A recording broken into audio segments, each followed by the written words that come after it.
Staples Center in La La and put on their own show without Kevin Durant. What does that mean? We'll talk about that. Plus, the Philadelphia Eagles no longer have Carson Wentz. Somewhere along the way, I don't know how happy Max Kellerman is about that. I think he actually loves that boy. He just don't want to admit it. All that and more coming up. First Takes in the house. Let's go. The Brooklyn Nets visit the Los Angeles Lakers. How does Kyrie versus LeBron sound to you? Double to go. What a play. Kyrie Irving brings one home. Harden with the three. Oh, LeBron. Who in their right mind is going to get in front of that?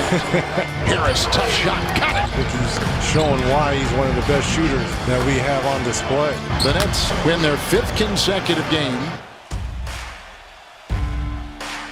I don't think, you don't look at too many games during the season when you have a measuring stick, but when you do, you want to be full, and they weren't full as well. So you don't really know how to go about that. But, you can always find ways to get better no matter who's in the lineup. So we'll see them down the line again, and we look forward to it with a whole entire healthy Lakers team. That's what we really wanted. I know everybody wants that, and so I'm looking forward to the challenge and seeing them down the line.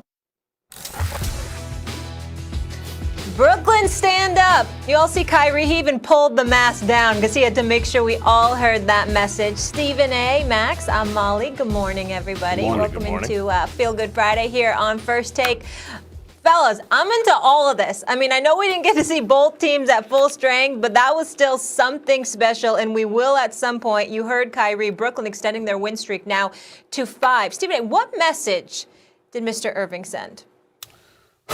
Well, first of all, Kyrie Irving, I mean, he had moments. He didn't have a big game statistically, but he had moments where he put on the show. He just showed you just the kind of ability that we all know that he has. The kid is spectacular. There's no way around that. Yes, they did not have Kevin Durant, and the Los Angeles Lakers did not have Anthony Davis. But watching this game, the message that I peeled from it is that, as I said before, the Brooklyn Nets are coming out of the Eastern Conference. They will be in the NBA Finals, barring any significant injuries. And as far as I'm concerned, last night said to me that they should be the championship favorites. The Brooklyn Nets should be the favorites to win the world championship.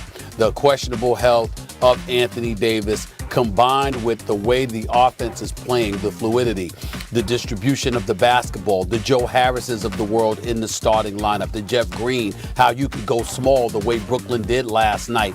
Bruce Brown, along with Joe Harris, along with Kyrie and James Harden, with Jeff Green playing the center spot. You got 4 or 5 guys on the floor that are all a threat from 3-point range. They went relatively small, and they definitely had an advantage over the Los Angeles Lakers in the first quarter because LeBron obviously only had 7 points in the first quarter, couldn't really get it going. You expected him to attack from the interior all night long. He did it enough, but in the same breath, he was still struggling from 3-point range, which was predictable. In the end, I'm just looking at the Brooklyn Nets right now and the way they're getting others involved, the Joe Harrises, the Jeff Greens of the world, the Landry Shamits of the world, and what they can do from the perimeter, and the fact that these guys are literally feeding the basketball. You see the effect that Steve Nash and Mike D'Antoni, the offensive minds that they have, coming into play here. And by the way, they get defensive stops at times when they need them as well.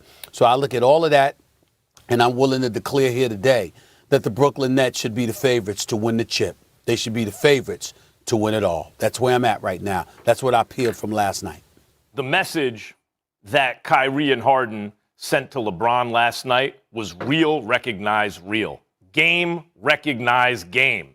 And when Kyrie, remember back, Stephen A., when Kyrie made the comments about KD and how for the first time at the end of a game, he sees another dude who, he wasn't lying. What he's showing is he wasn't lying. I think he ignored LeBron's judgment. I'd still rather have the ball in LeBron's hands with everything he can do with the ball, including score. But what Kyrie was talking about is a guy he trusts in that moment to hit a shot from anywhere, just like he can. Harden, too. James Harden has played with some great players. He was too young to know how to be great with other great players when he was first in OKC. That's why he and Westbrook couldn't share the floor. That's why he used him as a sixth man. And he wasn't very good there either when the pressure mounted. And later in Houston, when he got Chris Paul, let's not forget, by the time the playoffs rolled around, Chris Paul was probably off a step, probably missed it because of injuries. It made him look like he was declining. And Westbrook is not a shooter to begin with. This is the first time James Harden and Kyrie Irving are playing. Last night it was with one other guy, but when KD is healthy, it's two other guys who are just like them that way, who they trust to hit a big shot from anywhere on the court at any given time, especially when it matters. And you saw it, you brought up Kyrie Irving. The numbers don't tell the story from Kyrie's game yesterday. Yes, we showed some highlights. He hit some very tough shots late, but we know his skill level. He can do that. But it was Kyrie's willingness to move the ball, not just the assist, but the hockey assist, the assist that led to the assist, the pass that led to the assist. The way they move the ball unselfishly, James Harden, too, his court vision. I knew James Harden could pass, but oh my God, the court vision he's shown since he's come to the Nets. It's the same sort of thing. These guys see game, recognize game. That dude's just like me. Can get his own shot at any time as well as anyone who ever lived, and can hit it from anywhere as well as anyone who ever lived. You went through the Nets roster, Stephen A. What about TLC in the corner, right?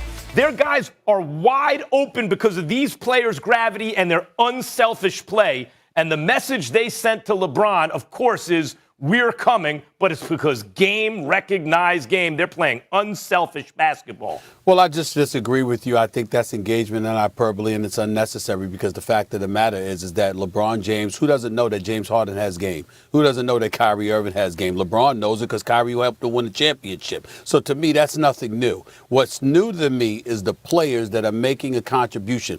The level of unselfishness, Kyrie Irving and James Harden definitely needs to be given a lot of credit. And then we need to engage in a little history here.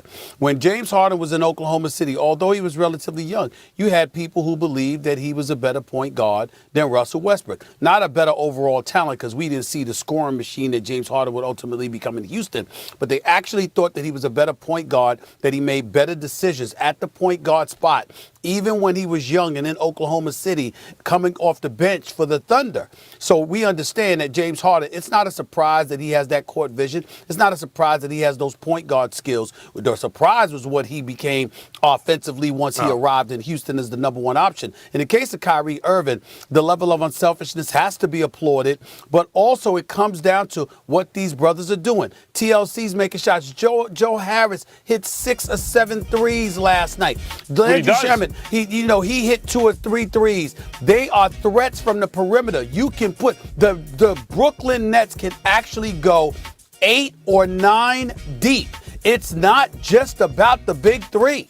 They can go 8 or 9 deep because you got guys that can shoot, and at all times they can put one, in most situations, 2 guys on the floor that you have to guard to free up those shooters. Brooklyn's the favorite right now. They're the favorites right now. I don't think they're the favorite yet. They have to show that they can play defense.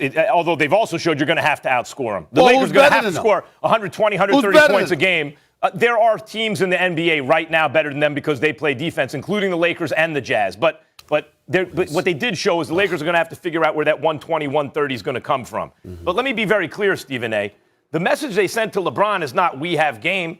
Like LeBron knows that. It's that game, recognize game. That this is not the same old Kyrie. This is not the same old Harden we've seen in the past. We know Harden can play point guard, but a lot of times it was same thing with Kyrie. Dribble. When they can't find their own shot, they get it to a teammate. But that's because they've never played with another dude like them. And now they're playing with 2 others. And the question's not Durant. We know Durant's impossible. We know that. The question was, how are these 2 going to coexist in the same backcourt? And what they've shown is because game recognized game, they are willing to do what it takes to play unselfishly, to sacrifice touches, to sacrifice shots, to give up responsibility because they trust their teammate in a way they never have. That's the message. Max, Kyrie looks the same as he looked in Cleveland. LeBron was handling the ball. Kyrie was off the ball. Kyrie was a scoring machine. Kyrie was a scoring machine, putting up buckets big time, but deferred to some degree to LeBron James and what LeBron James and Ty Lue wanted to do.